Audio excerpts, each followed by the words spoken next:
Hello students, welcome back in goodwill Educare. क्या हालचाल है बच्चे, कैसे हैं आप लोग? अच्छे हैं? चलिए, अच्छे हैं तो अच्छे बने रहिए।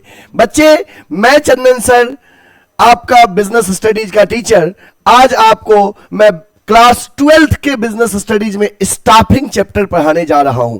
और आज का क्लास बहुत ही इंपॉर्टेंट है, क्योंकि किसी भी ऑर्गेनाइजेशन का जो सक्सेस होता है वो इफिशिएंट स्टाफ पे डिपेंड करता है, ह्यूमन रिसोर्स पे डिपेंड करता है।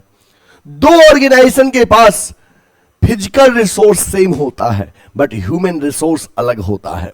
Success of any organisation depend upon the efficient utilization of physical and financial resources by the human resource। जो स्टाफिंग फंक्शन है, इसमें क्या होता है? सही पर्सन को सही प्लेस पे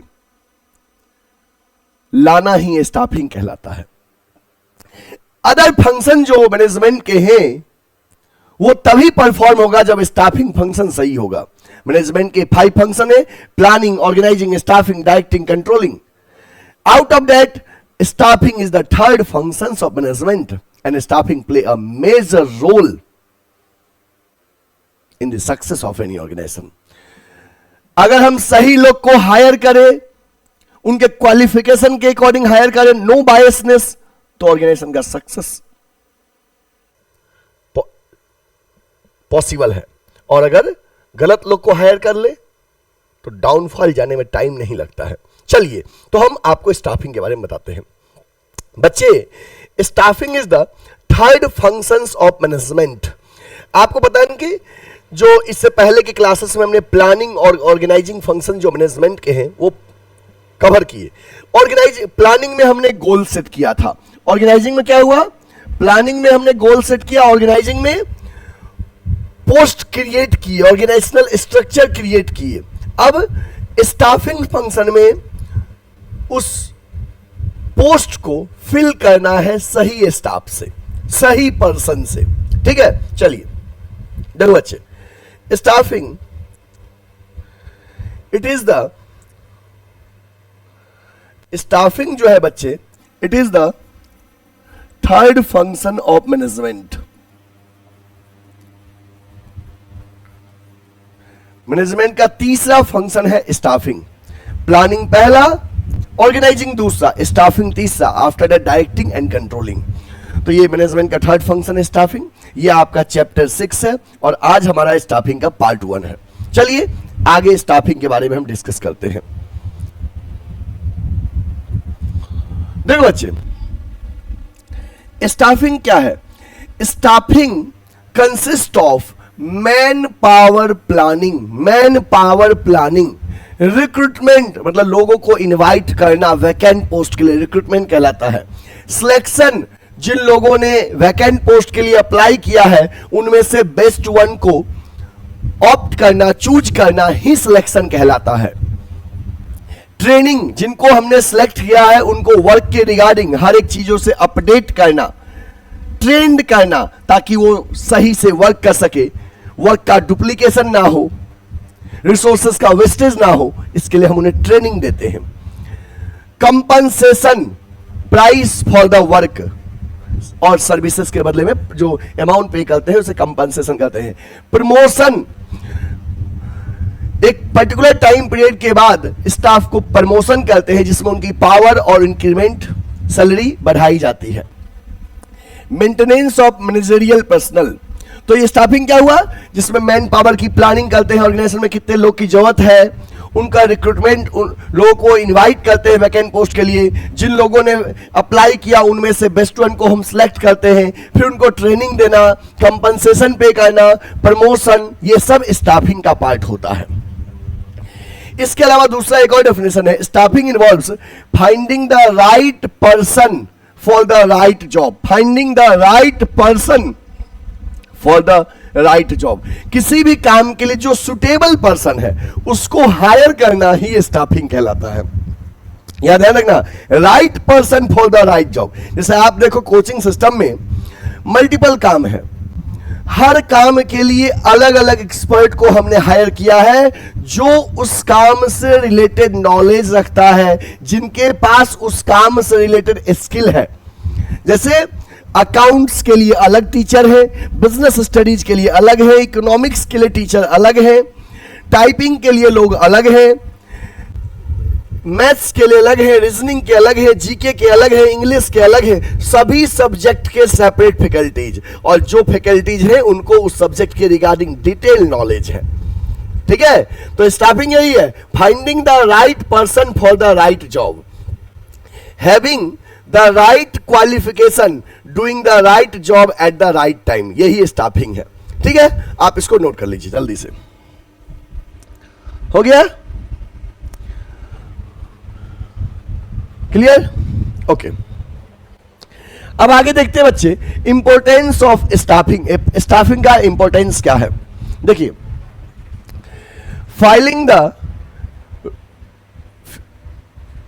filling the roles by obtaining competent personnel. बच्चे, हमने ऑर्गेनाइजिंग में जो भी पोस्ट क्रिएट किया था उस पोस्ट को फिल करते हैं कॉम्पिटेंट पर्सनल से, कॉम्पिटेंट एम्प्लॉय से जो उस काम के लिए सुटेबल है। क्योंकि जब तक आप कोई भी पोस्ट को फिल नहीं करोगे तब तक उस पोस्ट का कोई रोल नहीं है। तो स्टाफिंग में वैकेंट पोस्ट को फिल करते हैं, जो हमने ऑर्गेनाइजिंग में पोस्ट बनाया था स्टाफिंग में उस वैकेंट पोस्ट को फिल करते हैं।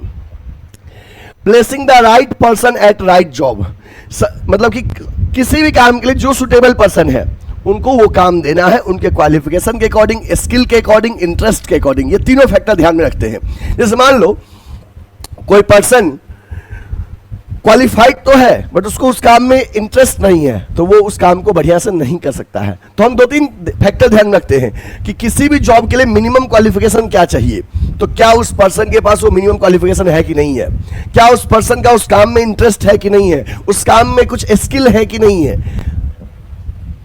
ग्रोथ ऑफ ऑर्गेनाइजेशन, बच्चे किसी भी ऑर्गेनाइजेशन का ग्रोथ इफिशिएंट एम्प्लॉय पे डिपेंड करता है। कहते हैं success of any organisation depends upon the efficient utilisation of physical and financial resources by the human resource. Two organisation have everything same physical resources, same financial resources, but two organisation have different human resource. हम अपने competitor से अलग कैसे हैं? Human resource की वजह से। Physical और फाइनेंशियल रिसोर्सेस तो सबका सेम है, ह्यूमन रिसोर्स अलग है, और ऑर्गेनाइजेशन का ग्रोथ ह्यूमन रिसोर्स की वजह से होता है। Optimum utilisation of human resource, इसमें हम ह्यूमन रिसोर्स का ऑप्टिमम यूटिलाइजेशन करते हैं। Helps in competing, staffing function के थ्रू ही हम मार्केट में अपने कॉम्पिटिटर से कॉम्पीट कर पाते हैं। Improves job satisfaction and morale of the employee. बच्चे, ऐसा नहीं कि staffing function only ends with the selection of the employee, no. Selection के बाद हम उनको ट्रेनिंग देते हैं जिससे कि उस पर्टिकुलर वर्क से रिगार्डिंग उनको नॉलेज बढ़ेगा, वो स्किल्ड होंगे। और जब आप काम को स्किल्ड होके काम करेंगे, वर्क करेंगे, तो काम करने का तरीका आपका अलग रहेगा, मोरल बढ़ेगा, जॉब सेटिस्फैक्शन मिलेगा। अगर कोई काम हमें असाइन किया गया और उस काम के रिगार्डिंग हमको ट्रेनिंग ही नहीं दिया गया, पता ही नहीं कि कैसे हो रहा है, तो there is more chances of mistake, there will be more wastage of resources. But when a employee perform the task after training, he feels satisfied, his morale increases, there will be no wastage of resources, proper utilization of resources। तो इसलिए training भी हमारे staffing का part होता है। Key to effectiveness of other function, other function का key है staffing. अब जो डायरेक्टिंग फंक्शन आप परफॉर्म करोगे वो ह्यूमन रिसोर्स ही तो करेगा, तो पहले उनको हायर करोगे तब ना डायरेक्टिंग फंक्शन परफॉर्म होगा। क्लियर? तो please note the importance of staffing, please note the importance of staffing. हो गया? चलिए आगे बढ़े। प्रोसेस ऑफ स्टाफिंग, बच्चे स्टाफिंग के प्रोसेस क्या है? तो ध्यान रखना, आपके बुक में मेनली 5 प्रोसेस हैं यहां तक, बट बड़े छोटे ऑर्गेनाइजेशन जो होते हैं उनमें 8 प्रोसेस होते हैं। ठीक है? तो देखो स्टाफिंग का प्रोसेस क्या है? सीक्वेंस ऑफ स्टेप को प्रोसेस करते हैं। अब स्टाफिंग का पहला प्रोसेस है एस्टिमेटिंग मैन पावर रिक्वायरमेंट। सबसे पहले हम क्या करते हैं, मैन पावर रिक्वायरमेंट को एस्टिमेट करते हैं कि हमारे ऑर्गेनाइजेशन में कितने लोगों की जरूरत है। जैसे आपने ऑर्गेनाइजिंग फंक्शन में पोस्ट क्रिएट किया, जब आप ऑर्गेनाइजेशनल स्ट्रक्चर क्रिएट किया तो आपने देखा ऑर्गेनाइजेशन में ये सब काम होगा और इसके लिए इतने लोगों की जरूरत है। मैन पावर को एस्टिमेट करना, तो मैन पावर को हम एस्टिमेट कर लिए, ये पहला फंक्शन हुआ। इसके बाद क्या करेंगे, सेकेंड फंक्शन में रिक्रूटमेंट करेंगे, लोगों को इनवाइट करेंगे उस वैकेंट पोस्ट के लिए। कई सारे तरीके होते हैं रिक्रूटमेंट के, डायरेक्ट रिक्रूटमेंट होता है, कैजुअल कॉलर होता है, वेब पब्लिशिंग होता है, एडवर्टीजमेंट होता है, कई सारे हैं, लेबर कॉन्ट्रैक्टर है। तो जो भी मोड से मतलब हम हमने मैन पावर को एस्टिमेट कर लिया, तो उसके बाद रिक्रूटमेंट करेंगे, लोगों को उस वैकेंट पोस्ट के लिए इनवाइट करेंगे। तो ये हो गया रिक्रूटमेंट। अब जब लोग आवेदन दिए, एप्लीकेशन आया लोगों की तरफ से, रिज्यूमे आया, तो अब क्या करेंगे, सिलेक्शन करेंगे, उसमें से बेस्ट वन जो होगा उसको सिलेक्ट करेंगे, जो उस काम के लिए सुटेबल है, जिसका उस काम से रिलेटेड क्वालिफिकेशन है, नॉलेज है, स्किल्ड है, उसको सिलेक्ट करेंगे। तीन फंक्शन को कभी क्या क्या बताएं, पहले मैन पावर को एस्टिमेट करना, देन इन रिक्रूटमेंट लोगों को इनवाइट करना, देन बेस्ट वन को सिलेक्ट करना। अब सिलेक्ट करने के बाद फोर्थ फंक्शन हो जाएगा प्लेसमेंट एंड ओरिएंटेशन। अब क्या करेंगे, जब आपका सिलेक्शन कर लिया तो प्लेसमेंट, जॉब पोजीशन आपको असाइन करेंगे, एंड ओरिएंटेशन की ऑर्गेनाइजेशन के चीजों से आपको फैमिलियर करेंगे। ऑर्गेनाइजेशन ओरिएंटेशन प्रोग्राम, आप वैकेंट पोस्ट फिल हो गया, अब क्या होगा बच्चे, अब आपको ट्रेनिंग देंगे, ट्रेनिंग एंड डेवलपमेंट, जिससे कि आप उस काम के बारे में स्किल्ड होंगे। तो देखो, सबसे पहले मैन पावर को एस्टिमेट करना, then recruitment, then selection, then placement and orientation, then training and development. तो मेनली ये 5 फंक्शन होते हैं। बट जो स्मॉल ऑर्गेनाइजेशन होता है, दे परफॉर्म 3 मोर फंक्शन। तो स्मॉल ऑर्गेनाइजेशन में इसके बाद आएगा परफॉर्मेंस अप्रेजल। परफॉर्मेंस अप्रेजल कि हम एम्प्लॉय के परफॉर्मेंस को मेजर करते हैं, एक स्टैंडर्ड से कंपेयर करते हैं कि वेदर वो अपने परफॉर्मेंस को मीट कर रहे हैं या नहीं। फिर प्रमोशन एंड कैरियर प्लानिंग, उन्हीं के अकॉर्डिंग उनका प्रमोशन करते हैं। जो एम्प्लॉय अपने परफॉर्मेंस को मीट करते हैं, गोल को अचीव करते हैं, उन्हीं का प्रमोशन होता है। और प्रमोशन में क्या होता है, आपकी ऑथोरिटी भी बढ़ती है और इंक्रीमेंट भी होता है सैलरी का। देन कंपनसेशन, आपको पे करते हैं। कंपनसेशन क्या है, प्राइस फॉर द सर्विसेज, आप जो सर्विस दे रहे हैं उसका प्राइस। ठीक है, तो ये प्रोसेस है स्टाफिंग का। तो मेनली आपको 5 लिखना है, estimating man power requirement, recruitment, selection, placement and orientation, training and development. But ये 3 भी याद कर लीजिएगा, कभी कभी एंट्रेंस एग्जाम में पूछ देगा कि इसका प्रॉपर सीक्वेंस बताइए, तो उसमें से इधर का 3 भी पूछ देता है, तो आपको याद पूरा होना चाहिए। ठीक है, चलिए नोट कर लीजिए, हो गया। देखिए अब इसी के बारे में डिटेल में आपको बताया गया है, एक एक पॉइंट के बारे में। जैसे पहला है estimating man power requirement. Staffing process begins with the estimation of manpower requirement, which means finding out the number and type of employee needed for the people and also the type of people। मतलब कि man power estimating man power requirement में हम देखते हैं कितने तरह के लोगों की रिक्वायरमेंट है, कि टोटल कितने लोगों की रिक्वायरमेंट है और किस टाइप के लोगों की रिक्वायरमेंट है, ये एस्टिमेट करते हैं। इसमें 3 तरह का एनालिसिस होता है, मतलब कि एक वर्कलोड एनालिसिस, वर्कफोर्स एनालिसिस और एक इन दोनों का कंपैरिजन। वर्कलोड एनालिसिस क्या होता है, finding the number and type of employees required to perform the various designed in organisational structure, various job design in organisational structure. बच्चे वर्क लोड एनालिसिस में हम क्या करते हैं, ये तय करते हैं टोटल कितने लोगों की जरूरत है, हमें कितने टाइप के लोगों की जरूरत है। फिर वर्क फोर्स एनालिसिस में हम क्या करते हैं, जो लोग ऑर्गेनाइजेशन में वर्क कर रहे हैं उनके बारे में एनालिसिस करते हैं, क्या वो ओवरबर्डन है या अंडरबर्डन है। ओवरबर्डन है तो कुछ और लोगों को उसमें एड ऑन करेंगे, ओवरबर्डन है तो। और अंडरबर्डन, जैसे ओवरबर्डन है मतलब क्या है कि लोग कम है, काम ज्यादा हैं। ठीक है, तो देखो it means analysing existing workforce and employees already occupying the job position, how many of them are overburden और अंडरबर्डन। अगर अंडरबर्डन है, लोग ज्यादा हैं, काम कम है, तो कुछ लोग को ट्रांसफर कर देंगे दूसरे डिपार्टमेंट में। कंपेयर करके manager compare both excess of workload over workforce indicate understaffing or you need to appoint more employee, whereas excess of workforce over workload indicate overstaffing, you need to remove or transfer the some employee elsewhere। तो estimating man power requirement में क्या हुआ, हमने तीन चीज किया, workload analysis, workforce analysis और comparison. Workload में टोटल नंबर्स ऑफ पर्सन का एस्टिमेट किए, वर्कफोर्स में जो लोग काम कर रहे हैं उनका एनालिसिस किया, दो कंपेयर में कंपैरिजन किए ओवर बर्डन और अंडर बर्डन के बारे में। फिर है recruitment, it refers to the process of inducing the people to apply for the vacant job in the organisation. बच्चे रिक्रूटमेंट में क्या होता है, रिक्रूटमेंट एक ऐसा प्रोसेस है जिसमें पर्सन को हम क्या करते हैं, इनवाइट करते हैं वैकेंट पोस्ट के लिए। फिर है next one is selection. Selection क्या होता है, सिलेक्शन में बच्चे, सिलेक्शन में हम जो लोग अप्लाई किए हैं ऑर्गेनाइजेशन में वैकेंट पोस्ट के लिए, उनमें से बेस्ट वन को सिलेक्ट करते हैं, बेस्ट वन को चूज करते हैं, यही सिलेक्शन कहलाता है। ठीक है, नोट कर लो इसको।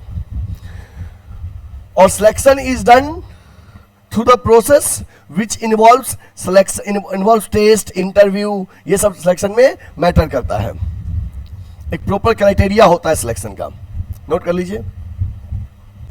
हो गया, ओके। अब बच्चे नेक्स्ट है प्लेसमेंट एंड ओरिएंटेशन। अब देखो, हमने मैन पावर एस्टिमेट कर लिया, रिक्रूट किया, लोगों को इनवाइट किया, सिलेक्शन हुआ, बेस्ट वन को सिलेक्ट किए। Then placement and orientation. Placement में लोगों को वैकेंट पोस्ट पे जॉब पोजीशन दे दिए। ओरिएंटेशन मतलब उनसे, उनको ऑर्गेनाइजेशन के रूल्स और ऑर्गेनाइजेशन के कल्चर से फैमिलराइज करना। देखो, placements refers to occupying of post by the candidate which he is selected, for which he is selected. मतलब कि प्लेसमेंट में जिस पर्पस के लिए उसको सिलेक्ट किए वो पोस्ट वो ऑक्यूपाई करेगा। And orientation refers to introducing the new employ to the existing employ. नए ऑर्गेनाइजेशन एम्प्लॉय को पुराने एम्प्लॉय से इंट्रोड्यूस करना ही ओरिएंटेशन कहलाता है। ये हो गया। Next one is training and development. Training and development, to improve the competence of employees and to motivate them, it is necessary to provide training and development opportunity for the employee so that they can reach top and keep improving their skill। बच्चे, training and development में क्या होता है, अब जिन लोगों को higher किए उनको वर्क के रिगार्डिंग ट्रेनिंग देंगे जिससे कि वो अपना एक बढ़िया स्किल्ड हो पाएंगे। ठीक है, नेक्स्ट है performance appraisal. Performance appraisal refers to evaluating the performance of employ against some standard. एक स्टैंडर्ड के अकॉर्डिंग उनके परफॉर्मेंस को हम क्या करते हैं, एनालाइज करते हैं। प्रमोशन एंड करियर प्लानिंग में क्या है, promotion refers to being placed at higher job position with more pay, job satisfaction and responsibility. Generally on the basis of feedback report of employee performance they are given promotion and opportunity for higher job position। ठीक है, इसको note करिए। Promotion जब भी होता है तो उसमें आपका हायर जॉब पोजीशन मिलता है, सैलरी बढ़ता है और पावर भी बढ़ता है। Next, compensation. It refers to the price of the job. Job का प्राइस, आपने जॉब किया तो बदले में जो मिला वही कंपनसेशन है। It includes pay, reward and other incentive given to employ. It includes direct as well as indirect payment. Direct payment में हो क्या हो गया, वेजेस, सैलरी, और इनडायरेक्ट पेमेंट में क्या हो गया, मेडिकल फैसिलिटी, इंश्योरेंस, ये सब हो गया। बच्चे, जो पेमेंट होता है दो तरीके से मिलता है, एक टाइम बेस्ड और एक परफॉर्मेंस बेस्ड। ठीक है, नोट कर लीजिए। ओके, चलो आगे बढ़े। अब हम बात करते हैं कंपोनेंट्स और एलिमेंट्स ऑफ स्टाफिंग। स्टाफिंग के कंपोनेंट्स क्या हैं, स्टाफिंग के एलिमेंट्स क्या हैं, ध्यान दीजिएगा। रिक्रूटमेंट, सिलेक्शन एंड ट्रेनिंग मिलके होता है स्टाफिंग। स्टाफिंग के तीन कंपोनेंट्स हैं, रिक्रूटमेंट, सिलेक्शन एंड ट्रेनिंग। ठीक है, तो आज की क्लास में हम पढ़ेंगे रिक्रूटमेंट के बारे में, जैसे वी आर हायरिंग, वैकेंसी, ये क्या है? रिक्रूटमेंट है। लोगों को इनवाइट करना वैकेंट पोस्ट के लिए ही रिक्रूटमेंट कहलाता है। देखिए, तो रिक्रूटमेंट क्या है?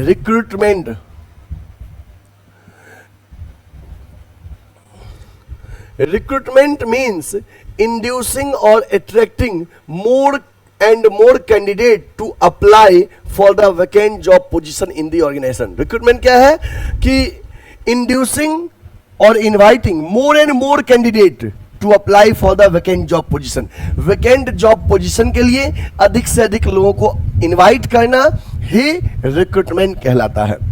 Recruitment means inducing or attracting more and more employee. Recruitment means inducing or attracting more and more candidates to apply for the vacant job position in the organization. ये recruitment है. In general words, recruitment means search for candidates who can perform the vacant role and inducing them to apply and come forward for filling the vacant roles. बच्चे, recruitment में लोगों को हम invite करते हैं कि इस पोजीशन के लिए अप्लाई करिए, तो इंटरेस्टेड कैंडिडेट्स अप्लाई करते हैं। रिक्रूटमेंट के दो सोर्स होते हैं, एक इंटरनल सोर्स और दूसरा एक्सटर्नल सोर्स। रिक्रूटमेंट के दो सोर्स है, एक इंटरनल सोर्स ऑफ रिक्रूटमेंट, दूसरा एक्सटर्नल सोर्स ऑफ रिक्रूटमेंट। ठीक है, प्लीज नोट इट। अब हम पढ़ेंगे इंटरनल सोर्स क्या होता है, इसके मेरिट्स क्या है, डिमेरिट्स क्या है, एक्सटर्नल के बारे में, और इंटरनल सोर्सेस में क्या आते हैं, एक्सटर्नल में क्या आते हैं। देखिए, internal source of recruitment. Internal source of recruitment में क्या होता है? जो विद इन ऑर्गेनाइजेशन ही वैकेंट पोस्ट को हम फिल करते हैं, इसमें कोई आउटसाइडर को इनवाइट नहीं करते हैं। जैसे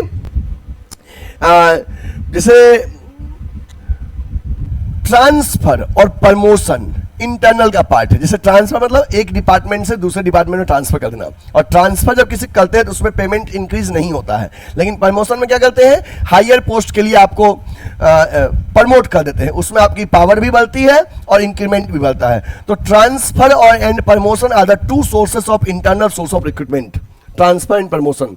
तो देखिए, internal source of recruitment, the vacant job position are filled by inducing the existing employee of the organization. The vacant job position are filled by using existing employee only.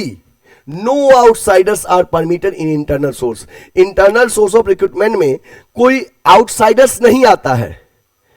Internal source में कोई outsider नहीं आता है। Vacant job को हम with in organisation fill करते हैं। Internal source के कुछ एडवांटेज है कि ये इकोनॉमिकल होता है, बहुत ज़्यादा ट्रेनिंग वगैरह देने की रिक्वायरमेंट नहीं होती है। It motivates the existing employ को मोटिवेट करता है कि हाँ, हम मन लगा के काम करेंगे तो हमको प्रमोशन होगा, है ना। ट्रेनिंग पे ज़्यादा पैसा खर्च नहीं होता है। Employ are already familiar with the rules and regulation of the organization. They get promotion. Employee shows better performance. Through transfer, employee gets training also in the form of job rotation, and through transfer surplus employee can be shifted to other department. तो बच्चे, internal source से कुछ benefits है कि ये economical है, training पे ज़्यादा पैसा देना नहीं है, एम्प्लॉय पहले से ऑर्गेनाइजेशन के रूल से फैमिलियर हैं। बट इसके कुछ डिसएडवांटेज भी हैं। तो सवाल इसके डिसएडवांटेज क्या है? तो ध्यान दीजिए, नो फ्रेश और new ideas will come in the organisation. Organisation में फ्रेश आइडिया नहीं आ पाता है, क्योंकि जो ऑर्गेनाइजेशन के लोग हैं उन्हीं से पोस्ट को फिल किया गया है। There will be limited choice. Internal में हमारे पास चॉइस क्या होता है? लिमिटेड चॉइस है, जबकि एक्सटर्नल में वाइडर चॉइस है। Not suitable for new organisation. New organisation के लिए इंटरनल सोर्स सुटेबल नहीं है। फ्रीक्वेंट ट्रांसफर में reduce the productivity of employ. बार बार ट्रांसफर करोगे तो इससे एम्प्लॉय का प्रोडक्टिविटी कम होता है। प्लीज नोट दिस, इसको नोट कर लीजिए, इसको नोट कर लो बच्चे। हो गया, चलिए आगे बढ़े। ओके, अब हम आते हैं इंटरनल सोर्स में क्या क्या आता है। रिक्रूटमेंट के सोर्सेस वो देखिए, इंटरनल में दो सोर्सेस है, एक है आपका ट्रांसफर और दूसरा है प्रमोशन। ट्रांसफर में क्या होता है कि हमारे पावर सेम रहते हैं, हमारे सैलरी सेम रहते हैं, बस हमें एक डिपार्टमेंट से दूसरे डिपार्टमेंट ट्रांसफर किया गया है, बदले में हमें ट्रेनिंग दिया जाएगा। ठीक है, तो transfer means shifting the employees from one job position to other job position at same level of authority. Authority same होता है, पावर सेम होता है। Generally with the transfer there is no chance change in the compensation level and authority level. Transfer में हमारा compensation same रहता है, authority same रहता है। जैसे clerk, transfer of clerk from accounts department to purchase department. Clerk को हमने accounts department से परचेज डिपार्टमेंट में क्या कर दिया, ट्रांसफर कर दिया, ये ट्रांसफर है। प्रमोशन में क्या होता है बच्चे, promotion refers to shifting the employees from one job position to other with the higher level of authority।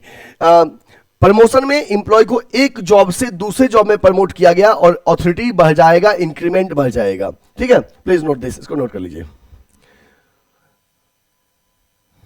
Clerk को अकाउंटेंट बना दिए, ठीक है। चलिए अब हम आते हैं एक्सटर्नल सोर्स ऑफ रिक्रूटमेंट के बारे में पढ़ेंगे। एक्सटर्नल सोर्स ऑफ रिक्रूटमेंट क्या होता है?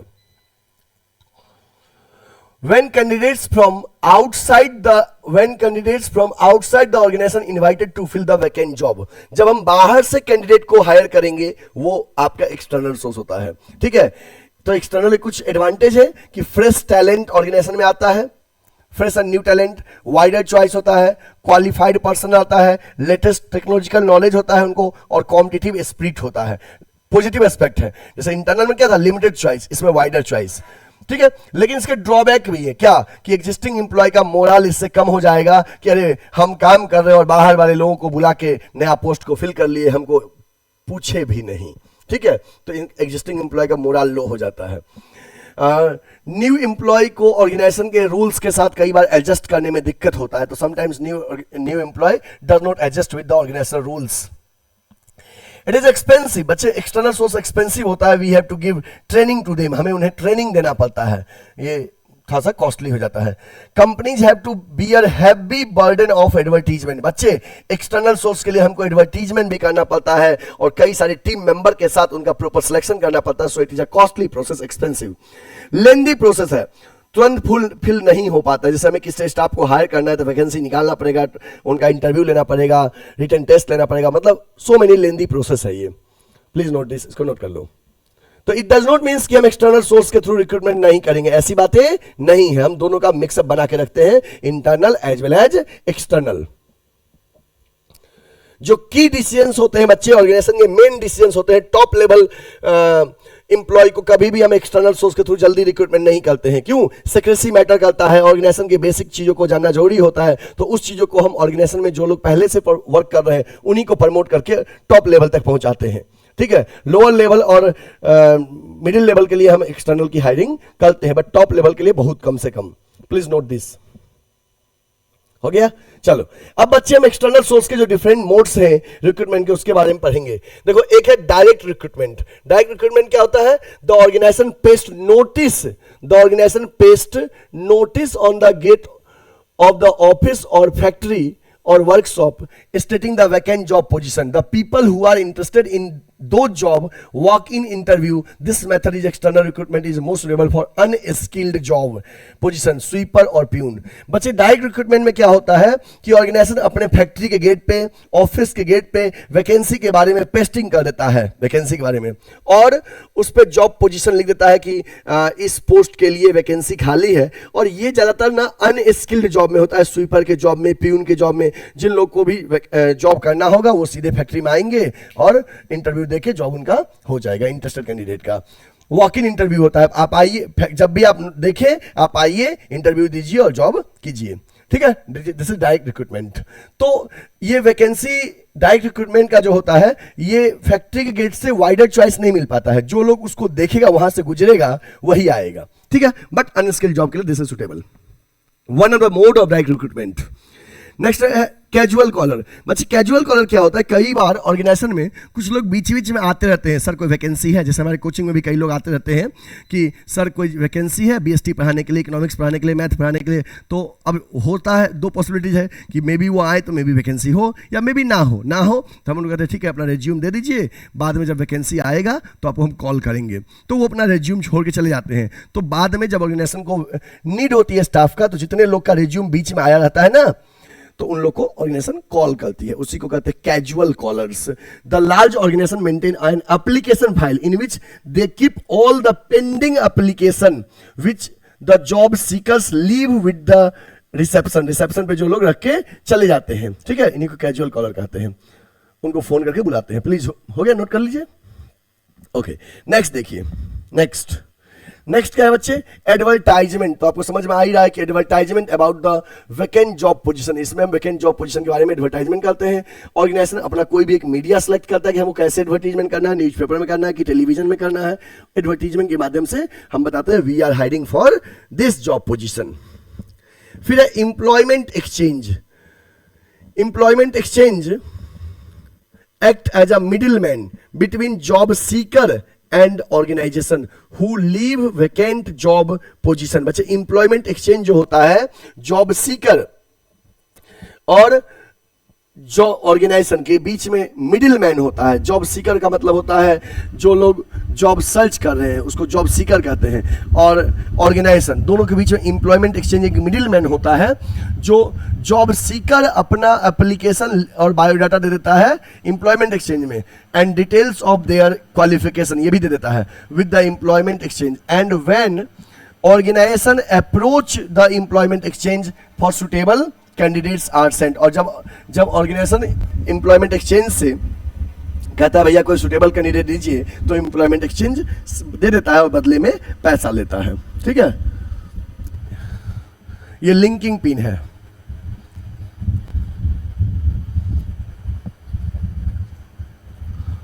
नेक्स्ट है प्लेसमेंट एजेंसी। प्लेसमेंट एजेंसी और मैनेजमेंट कंसल्टेंट, ये क्या होता है, कॉलेज टू कॉलेज जाके लोगों को प्लेसमेंट देते हैं और उनको ऑर्गेनाइजेशन में भेजते हैं। Placement agency provide nation wide services of matching demand and supply of workforce. These agency invite the biodata and records from the various job seeker and send them to suitable client. These agency charge fees for providing such services. फिर है campus recruitment की company सीधे college के campus से लोगों को higher करती है। जैसे कहते हैं ना कैंपस प्लेसमेंट हुआ है कि आप आफ्टर ग्रेजुएशन आपका कैंपस प्लेसमेंट हुआ, मास्टर डिग्री के बाद कैंपस प्लेसमेंट हुआ, कॉलेज वाले आए कॉलेज में और वहीं से कुछ लोगों को सिलेक्ट करके जो उस काम के लिए सुटेबल है, इंटरेस्टेड है, उसको ले गए इंटरव्यू के बाद। ये हुआ कैंपस रिक्रूटमेंट। नेक्स्ट है recommendation from the present employ. बच्चे कई बार क्या होता है ना कि जो लोग हमारे ऑर्गेनाइजेशन में काम करते हैं उन्हीं को कहते हैं भैया कोई आपके फ्रेंड है, कोई रिलेटिव है इस जॉब के लिए, तो आप बताइए, आप ही किसी को रिकमेंड करिए, तो उसको कहते हैं recommendation from the present employ. जो और एम्प्लॉय हमारे पास काम कर रहा है हम उसी कहते हैं भैया कोई हमारे ऑर्गेनाइजेशन में भी कई बार कोई टीचर पढ़ाते रहते हैं तो उन्हें कहते कोई और फ्रेंड है या कोई रिलेटिव है जो पढ़ना चाहते हैं तो बताइएगा। तो ये हो गया प्रेजेंट एम्प्लॉय से रिकमेंडेशन। फिर हो गया लेबर कॉन्ट्रैक्टर। लेबर कॉन्ट्रैक्टर एक पर्सन होता है जिसके पास कई सारे लेबर्स एसोसिएटेड होते हैं और जब भी फैक्ट्री में लेबर की नीड होती है तो उस समय फैक्ट्री ऑर्गेनाइजेशन लेबर कॉन्ट्रैक्टर से कहता है और कॉन्ट्रैक्टर गांव से लेबर को लेके आता है। लेबर कॉन्ट्रैक्टर, इसको हिंदी में ठेकेदार कहते हैं। एडवर्टाइजमेंट ऑन टेलीविजन, एक है हम टेलीविजन पे एडवर्टाइजमेंट करके लोगों को हायर करते हैं। वेब पब्लिशिंग, कई सारे हमारे सर्च इंजन होते हैं उस पे इंटरनेट के माध्यम से भी लोगों को हायर करते हैं। तो ये सारे आपके बहुत सारे मेथड्स हुए जिससे कि आप लोगों को हायर कर सकते हैं, ठीक है। तो आज हमने आपको बता दिया स्टाफिंग का इंपॉर्टेंस बता दिया, स्टाफिंग का प्रोसेस बता दिया, सोर्सेस ऑफ रिक्रूटमेंट बता दिए, इंटरनल एक्सटर्नल, ठीक है। नेक्स्ट क्लासेस में हम सिलेक्शन और ट्रेनिंग पढ़ाएंगे। चैप्टर कंप्लीट, बहुत छोटा चैप्टर है, ठीक है। आप इतना रिवाइज कर लीजिएगा। अब आप में से कोई भी बच्चा जो हमसे ऑफलाइन कोचिंग करना चाहता है तो मैं आपको बता दूं कि बच्चे वाराणसी में हमारा ऑफलाइन कोचिंग सेंटर चलता है, बनारस में गुडविल एडुकेयर का ऑफलाइन कोचिंग सेंटर चलता है। कहां पे? तो लंका पे, लंका थाना के बगल में।